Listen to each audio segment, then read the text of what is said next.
last video of 2024. It is in that weird time in between Christmas and New Year's. I hope everybody had a great Christmas or whatever you celebrate. I hope everybody has a safe and fun New Year's. 2024 has been a really weird year for me. Not a bad year, but just a strange year. But there was kind of one big trip at the end of it to wrap up this whole crazy adventure that was 2024, and that was my second trip to Doha, Qatar for the Qatar Grand Prix. It was so much better this year than it was last year. The event itself had a lot more going on. There was support races, the transportation was a little more organized. It's still not super polished, but it was a lot better. And I was able to explore quite a bit more of Doha this time around because I gave myself a couple of extra days. So this video is going to be about the 3 cameras that I brought with me to Doha and what I use them for, why I brought them, and sort of looking forward into 2025 and what I want to do photography wise and camera wise, because I have some ideas. So these are the 3 cameras that I brought with me to Doha. We're going to start out with, honestly, the one that I had the most fun with, and that is this little camera right here. This is the Panasonic Lumix DMC LC50. Now, it says on here it's a 3.2 megapixel camera, and I've been using this thing as part of the shitty camera challenge on Blue Sky. If you guys followed me on Twitter back when I was on that horrendous hell site, we used to do the shitty camera challenge, and it was so much fun. If you're still on Twitter, they might still be there. I don't think they are, but you can follow Shitty Camera Challenge on Blue Sky. I'll put a link down below. So I was using this, and I kind of feel bad because it's an excellent, excellent little camera. Now that I'm looking at the files, I'm going to put some photos up from this camera from Doha. They're coming up as 7 megapixel photos. So I don't know if it's got like that weird thing like the Fujifilm S2 Pro where it says it's 6 megapixels, but then when you edit them in Lightroom and output them as a JPEG, they come out as 12. I haven't read that anywhere about this camera, but it certainly seems that that's sort of what's going on here. It is so tiny. This camera is so tiny. Here's my phone, for example. Like, it is absolutely minuscule, this thing. It has a 36 to 105 equivalent zoom lens. It's f2.8 to f4.9. It's a Leica branded lens. So I kind of jokingly said I was doing the shitty camera challenge with a Leica.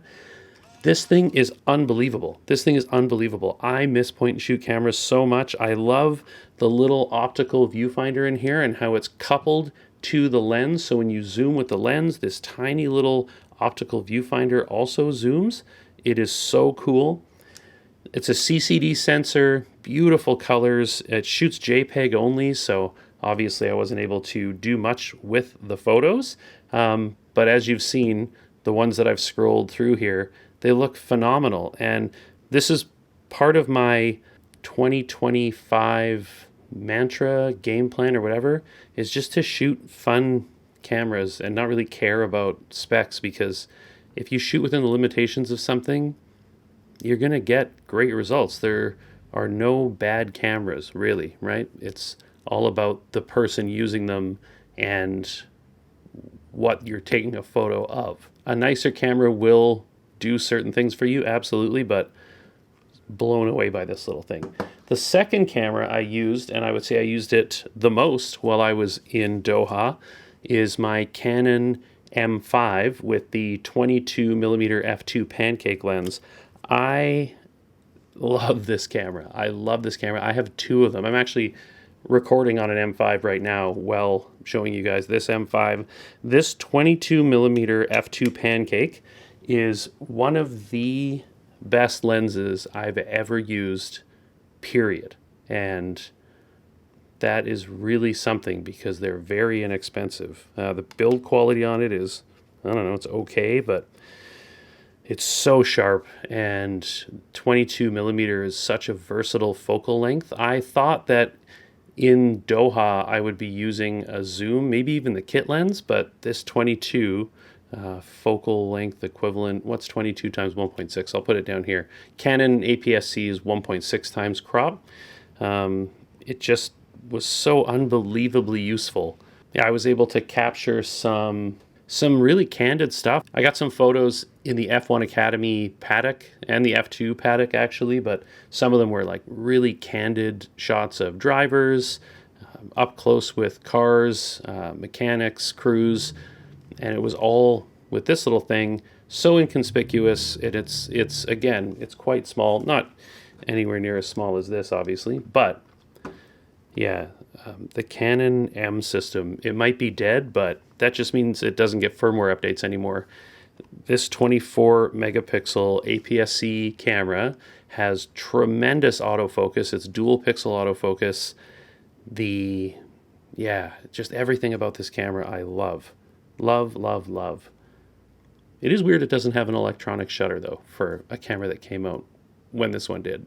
That's a kind of a big oversight. The Canon M system, EOS M system, it was so good and they killed it, and I'll never forgive them. I feel like the M6 Mark II might be one of the best APS-C mirrorless cameras ever made. It is such a stunningly good camera, and I'm probably going to buy one this year. Okay, and then last but certainly not least, but actually probably least out of this group of cameras, is my Fujifilm X-T30, and I use that for telephoto shots. I brought the cheap and cheerful XC50 to 230 zoom lens. I have the 100 to 400, beautiful lens, but when you're traveling that far and you've got baggage restrictions, it's nice to have something entry level like this. It's a nighttime race, and I was still able to capture beautiful, clean images with this lens. Ideally, I'm shooting stopped down, even when it's dark, so you don't need a faster lens. It would be nice to have a little bit more reach than that 230, which is like 3 something with the crop. Fujifilm's crop is 1.5 times, so yeah, obviously the 400 millimeter lens is going to give me 600 millimeters. This is obviously quite a bit shorter than that. Still incredibly useful. I will say, turn 16 at Losail International Circuit, not my favorite place to sit.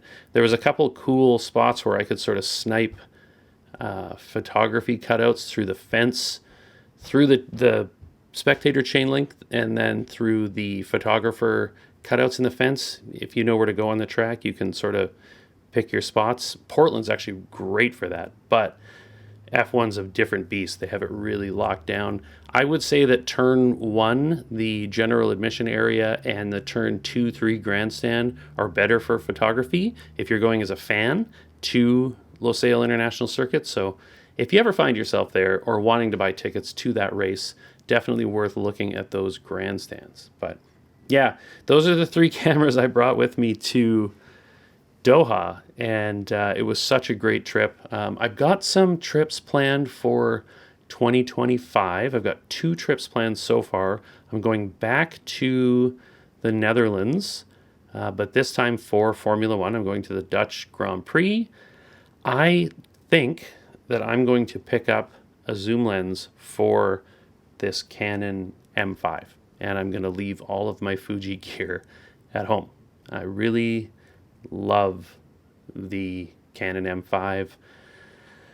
I might even pick up an original M6 if I don't get the M6 Mark II, just because they use the same battery and it's nice to have a spare body. I could just bring both M5s. It wouldn't really make any difference. But yeah, I think I'm going all in on a defunct lens mount in 2025. That's my big news.